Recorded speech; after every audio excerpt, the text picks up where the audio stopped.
On Christmas Eve, a poor Chinese bride had no supper, until the lone rancher shared his plate. The winter came down hard that year, the kind that didn't announce itself with beauty first, but with silence. Snow pressed against the plains like an unspoken warning, flattening sound, erasing tracks, dulling memory. On Christmas Eve, the sky hung low and colorless, and the land outside Willow Creek Ranch looked like it had forgotten how to breathe. Ethan Cole stood at the edge of his porch with a tin mug cooling in his hand. The coffee had gone bitter, but he drank it anyway. He always did. The wind slid past the fence posts and worried at the loose boards of the barn, making a sound like someone knocking and changing their mind. Christmas Eve meant nothing to him anymore, not since the fire took the house in Missouri, not since the ground closed over the last name he shared with anyone. He had learned to treat the day like any other. Feed the horses, check the lines, cook what there was, sleep when the dark finally won. Inside, a single pot sat on the stove. Beans, salt, a scrap of pork no bigger than his palm. One plate. That was all he ever needed. He turned back inside just as the light faded completely, the door shut with a soft finality behind him. At the far end of the room, near the window where frost had etched pale flowers into the glass, Mei Lin stood very still. She had learned not to move unless necessary. Her hands were folded at her waist, fingers red and cracked from the cold. The wool coat she wore was too thin for a winter like this, patched at the elbows, the collar fraying. Beneath it, her dress had been mended so many times the original fabric was hard to find. She was 20, maybe less. A bride on paper only, married by arrangement to a man who never made it west, widowed before she ever learned how his voice sounded, passed along afterward like luggage that no one wanted to claim. When she'd arrived at Willow Creek Ranch 2 weeks earlier, Ethan hadn't asked questions. He rarely did. A letter had come from the church in town, something about sheltering her until her uncle in California could be reached, something about winter travel being dangerous, something about Christian duty. She slept on the pallet by the stove. She worked quietly. She spoke only when spoken to, and even then, carefully, as if every word cost something. Tonight she smelled the food long before she saw it. Her stomach tightened, a familiar ache. Supper had been thin all week. She had learned to eat slowly, to make small portions last, to pretend hunger was just another kind of cold. Ethan set the plate on the table and sat down without ceremony. He didn't look at her at first. He never did. He ate with the same steady rhythm he used for everything, measured, restrained, efficient. Mei Lin waited. She knew the rule, even if no one had spoken it aloud. Guests waited, women waited, brides waited. Minutes passed. The beans steamed gently, the room filled with the quiet sound of chewing and the crackle of the stove. Her stomach betrayed her with a soft sound. Ethan paused. He looked up then, really looked, as if seeing her for the first time that day. Her eyes dropped immediately. Shame rose hot in her chest, sharper than the hunger. "Did you eat?" he asked. She shook her head once. "I saved it for tomorrow." That was a lie, and they both knew it. He stared at the plate, then at the pot on the stove. Empty. Scraped clean earlier that afternoon. For a long moment he said nothing. Then he pushed the plate toward the center of the table. "Sit," he said. She hesitated. Her body remembered too many kitchens where sitting uninvited meant trouble. Her feet stayed rooted to the floor. "I'm not hungry," she said softly. Another lie. Ethan exhaled through his nose, the sound more tired than impatient. He stood, crossed the room, and pulled out the chair across from his own. "Christmas Eve," he said, not unkindly. "No one goes hungry tonight." She sat. The chair felt too big beneath her, the table too wide. The plate sat between them like a question neither knew how to ask. He took his fork, cut the portion cleanly in half, and slid one side toward her. She stared at it, her throat tightened. "I can't," she whispered. "You can," he said, "and you will." She looked up then, really looked. His face was weathered, lined by years of sun and loss, but his eyes held no cruelty, just something firm, something settled. Her hands shook as she reached for the fork. The first bite burned her tongue. She didn't care. Tears blurred her vision, and she bent her head quickly so he wouldn't see. They ate in silence after that, sharing the same plate, passing it back and forth like it was the most natural thing in the world. Outside, the snow fell thicker, wrapping the ranch in white. The wind eased. Somewhere far off, a bell rang once, carried thinly on the air. For the first time that winter, the cold inside the room didn't feel quite so deep. And for the first time since crossing the ocean with nothing but a name she no longer used, Mei Lin felt something unfamiliar settle in her chest. Not safety. Not yet. But the fragile beginning of it. The night stretched long after supper, the kind of night that pressed its weight against the windows and asked to be let in. The stove hissed softly as the last embers settled. Ethan rinsed the plate, dried it, and set it back on the shelf where it would wait until morning. One plate. Still one. But the space it left behind felt different now. Mei Lin folded the blanket on her pallet with careful hands. She moved slowly, as if the room itself might break if she wasn't gentle enough. Outside, the wind rose again, rattling the shutters, pushing snow into every crack it could find. "You'll freeze there," Ethan said without looking up. She paused. "I'm used to it." "I didn't ask what you're used to." He reached for another blanket from the chest by the wall and tossed it toward her. "I asked you not to freeze." She caught it awkwardly, the weight surprising her. "Thank you." He nodded once and turned away as if the matter were settled. Sleep came in pieces. Mei Lin lay awake listening to the sounds of the ranch, wood shifting, wind sighing, the low stamp of a horse in the barn. Every unfamiliar noise tightened her muscles. She had learned long ago that quiet could turn dangerous without warning. Sometime near dawn she heard it. A knock. Not loud, not polite. 3 short raps, too deliberate to be the wind. Ethan was on his feet instantly, rifle already in hand. He moved without sound, every step practiced. Mei Lin sat up, heart hammering. She pulled the blanket around her shoulders, shrinking into herself. Another knock, louder now. "Cole," a voice called through the door. "We know you're awake." Ethan didn't answer. The voice continued, edged with cold amusement. "Town's buzzing. Christmas charity case you're keeping. Thought we'd come check on her." Mei Lin's breath caught. Her fingers dug into the wool. She didn't understand every word, but she understood the tone. It was the same one men used back home when they thought ownership came with volume. Ethan stepped between her and the door without looking back. "No one here but me," he said evenly. A laugh from outside. "Funny, saw her tracks yesterday. Little shoes, foreign kind." Silence stretched. Snow slid from the roof with a soft thud. "She's under my roof," Ethan said finally. "That's all you need to know." Another pause. Then boots crunching away, retreating reluctantly. A final voice, thrown over a shoulder. "Winter don't last forever, Cole." The door remained closed long after the sound faded. Ethan lowered the rifle and exhaled slowly. When he turned, Mei Lin was standing, her face pale. "They'll come back," she said. "Yes. You shouldn't get trouble because of me."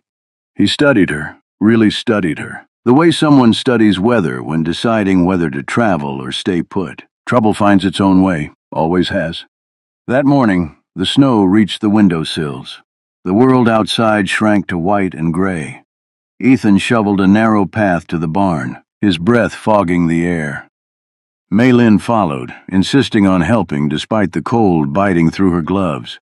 They worked side by side without speaking, passing tools, steadying each other when the ground slipped. At one point, she lost her footing and grabbed his sleeve. He caught her without comment, his grip firm, grounding. Inside the barn, the animals shifted restlessly. Mei Lin moved among them with surprising ease, murmuring softly in a language Ethan didn't know. The horses stilled under her touch. Even the mules stopped braying. "You've done this before," Ethan observed. She nodded. "Animals don't ask where you come from." He considered that. "They don't care where you're going either."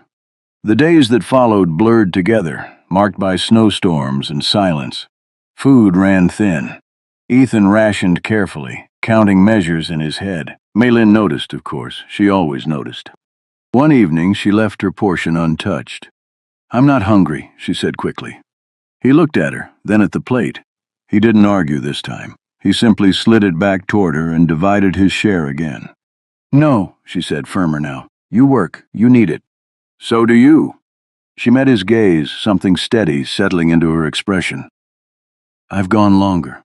He held her eyes for a moment, then broke the food again, pushing the larger piece toward her. Then tonight, you don't. She ate. On the fourth day after Christmas, the storm finally broke. The sky cleared into a brittle blue, and the world glittered with ice. Ethan hitched the sled, preparing to head into town for supplies. You'll stay here, he said. Maylin hesitated. They might come back. They won't, he said, though he wasn't entirely sure. He paused, then added, Lock the door. If anyone knocks, you don't answer. She nodded, but worry shadowed her eyes.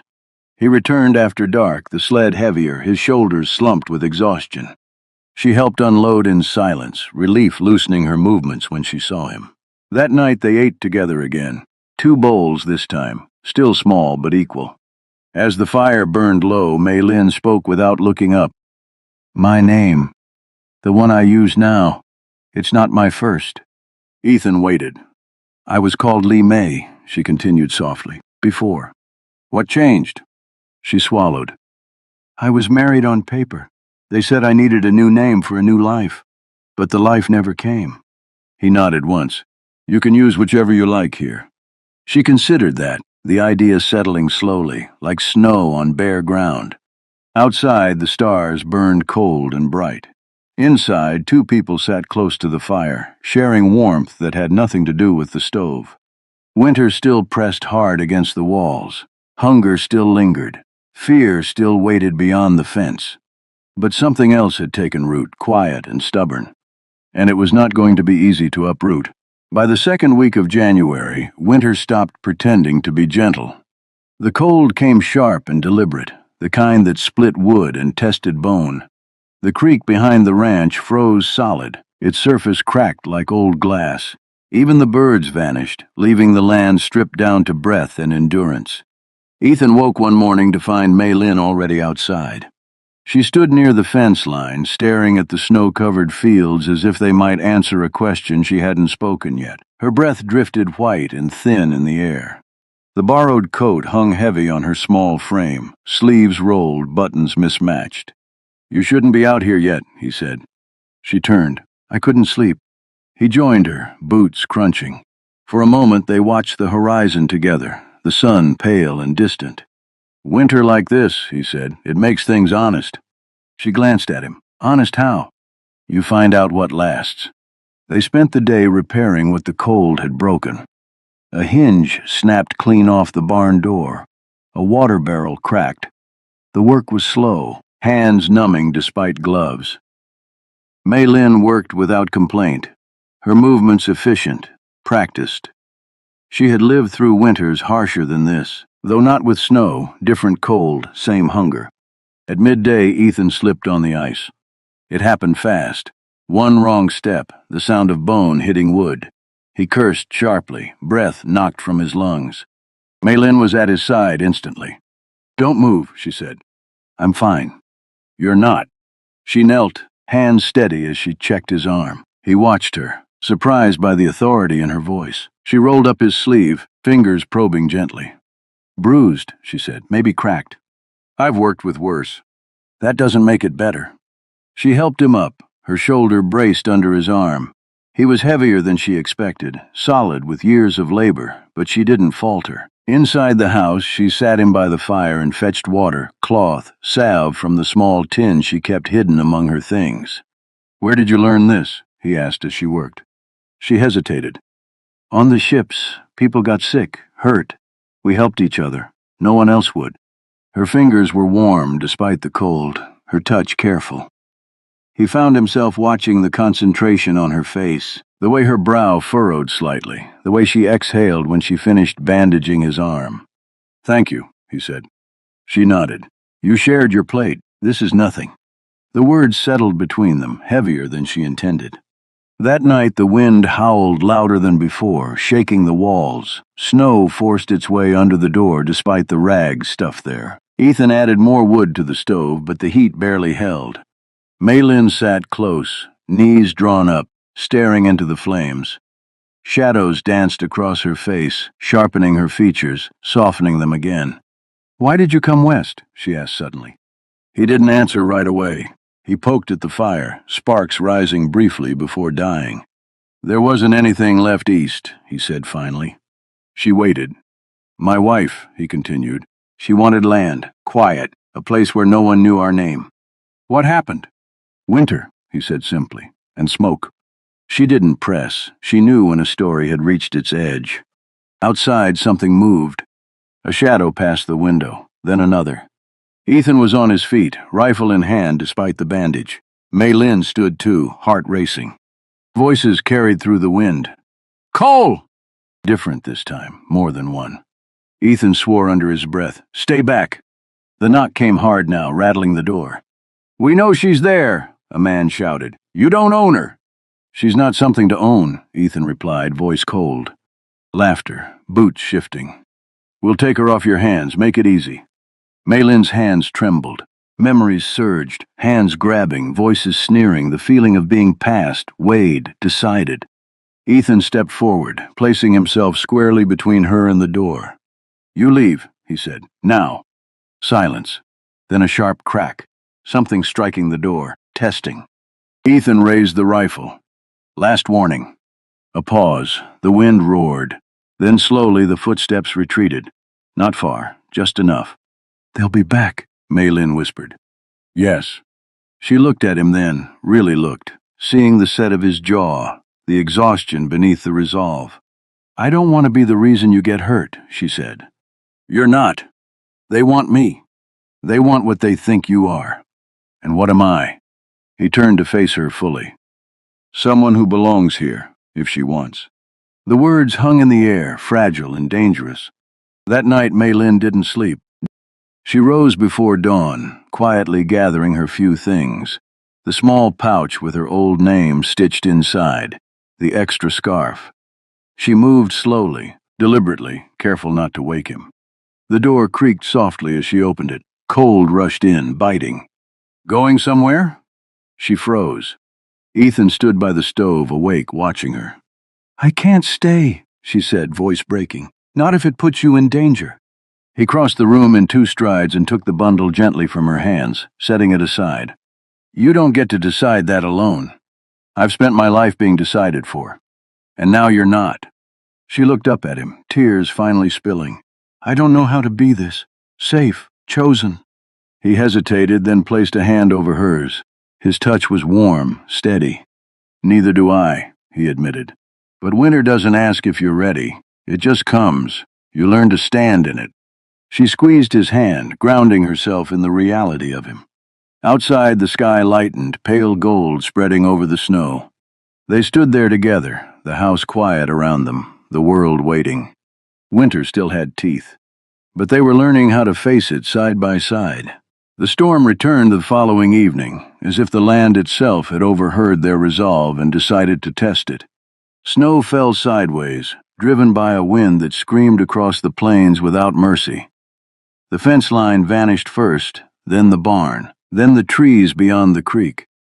By nightfall, the ranch existed only as a small pocket of light pressed against an endless white dark. Ethan barred the door with the thick wooden beam he kept by the wall. He checked the windows twice, wedging rags tighter into the seams. Mei Lin moved with him, handing tools, holding lanterns, her face calm but alert. Fear had not left her, but it no longer ruled her movements. When the last crack was sealed, they stood near the stove, breathing the same warm air. "If they come tonight," she said quietly, "they won't see anything." "They won't come in this," Ethan replied. "Even men with bad intentions value their fingers." She nodded, though her eyes flicked to the door. They ate what little remained, flatbread, broth stretched thin. It tasted like endurance more than comfort. When they finished, Ethan pushed his chair back and stood, flexing his injured arm carefully. "I'll keep watch," he said. "You need rest." "So do you." She hesitated, then spoke with a firmness that surprised even her. "We'll take turns." He studied her for a moment, then nodded. "All right." The first watch passed quietly. The storm raged, but nothing else moved. When they switched, Ethan lay back on his bedroll near the wall, boots still on, rifle within reach. Mei Lin sat by the window, blanket wrapped tight around her shoulders, lantern low. She watched the snow pile higher, the wind carving shapes in the drifts. Her thoughts wandered, to the village she barely remembered, to the ship's dark hold, to names she had been given and taken away. She wondered what it meant to choose one for herself. A sound cut through the wind. Not a knock. A crack. Wood splintering. Mei Lin was on her feet instantly. "Ethan?" He was awake before she finished speaking. He grabbed the rifle, moving toward the sound. The rear window shattered inward, glass spraying across the floor. Cold rushed in, brutal and sudden. A shadow loomed, then another.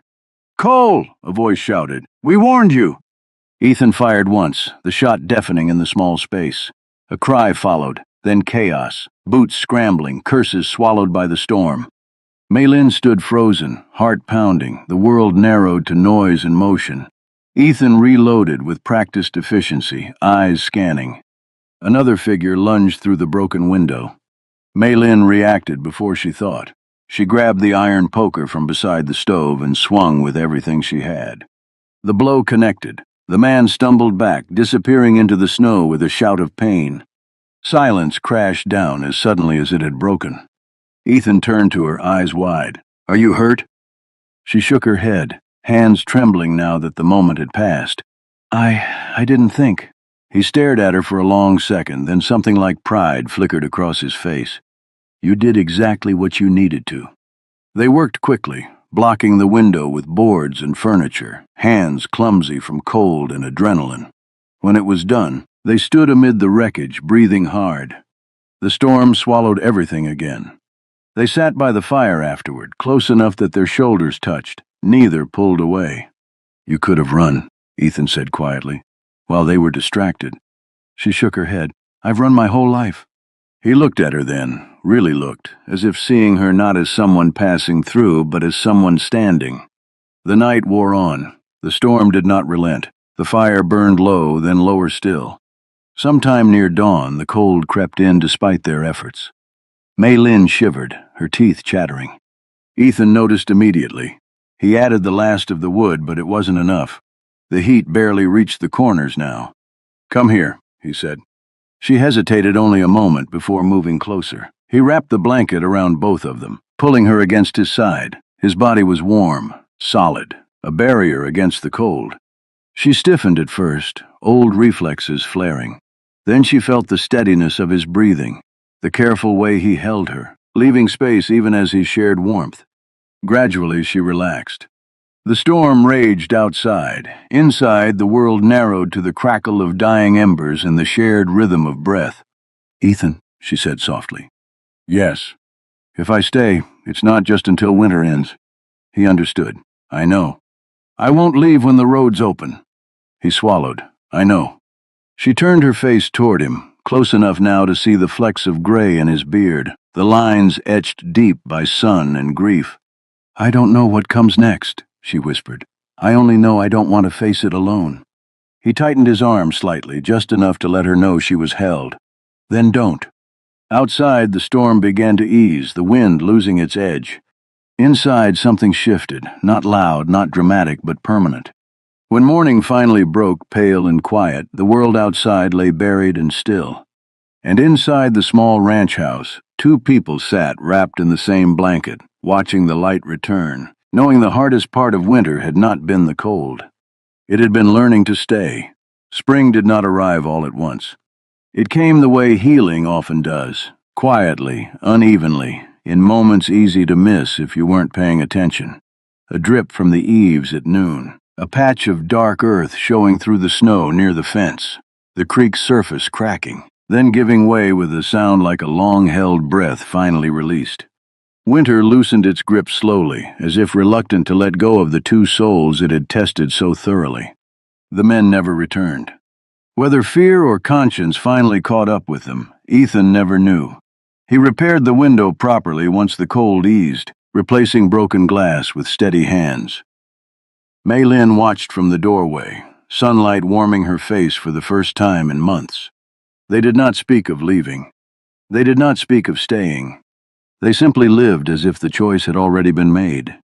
Meals grew fuller. 2 plates became routine. Mei Lin learned the rhythm of the land, when to plant, when to wait, when the soil would punish impatience. Ethan learned the rhythm of her silences, which ones meant peace and which ones meant memory. Some evenings she spoke of home, of river markets at dawn, of her mother's hands kneading dough, strong and sure, of a name spoken with love before it had ever been taken away. He listened, always. In return, he spoke of Missouri, of a laugh that used to fill rooms, of a woman who believed the world could be gentler if you met it with open hands, of mistakes he carried like stones in his pockets. They never tried to fix each other's pasts. They honored them by surviving. One late afternoon, as the snow finally surrendered completely, Ethan came in from the barn to find Mei Lin standing at the table with a piece of paper spread before her. She looked up, nervous. "I want to write to the church," she said. "Tell them I won't be going on." He leaned against the doorframe, studying her. "And what will you say?" She thought for a moment. "That I've found a place, that I'm not lost." He nodded. "That sounds true." She picked up the pencil, hesitated again. "They'll ask about my name." "And?" She met his eyes. "I want to choose it, properly, for myself." Something warm settled in his chest. "Then you should." She wrote slowly, deliberately. When she finished, she folded the letter and sealed it, her hand steady. That night they sat on the porch together, watching the sun dip low and paint the sky in soft golds and blues. The air still held a bite, but it no longer felt hostile, just honest. "Ethan," she said. "Yes." "When winter came, I thought it would break me. It nearly did." She paused. "But it also gave me something." He waited. "A choice," she said. "You gave me that." He shook his head slightly. "You took it." She smiled, a real one, unguarded. It changed her face entirely. Weeks later, the creek ran full and loud. Green crept back into the land, tentative but determined. Ethan built a second chair for the porch. Mei Lin planted herbs by the window, their scent filling the house. One evening, as the light lingered longer than it had any right to, she came to him holding a small bundle of paper. "I want you to know," she said, voice steady, "before anyone else does." He set down his tools. "Know what?" She unfolded the papers, revealing a simple certificate, freshly stamped. "I am no longer Mei Lin of someone else's choosing," she said. "I am Lin Cole, because I choose to be, if you'll have me." He stared at the paper, then at her, emotion rising fast and unguarded. "I thought you already were." She swallowed. "Still, I wanted to ask." He crossed the space between them in 2 steps and took her hands, rough and warm against hers. "There's nothing I want more." They stood there for a moment, the world quiet around them. No grand ceremony followed, no witnesses beyond the land and the sky. But on a clear morning, with the scent of thawed earth in the air, Ethan placed a simple ring in her palm. She slid it on with hands that did not shake. Winter felt very far away then. Years later, travelers would sometimes stop at Willow Creek Ranch. They would speak of the kindness of a quiet rancher and his wife, of warm meals offered without question, of a place where no one went hungry, especially not on Christmas Eve. And if someone asked how it all began, Lynn would smile softly and say, "With half a plate, and someone willing to share it." Because some winters don't end when the snow melts. They end when a door stays closed against cruelty, when a plate is divided instead of guarded, when 2 people choose again and again not to turn away. And that, she had learned, was how a life was built.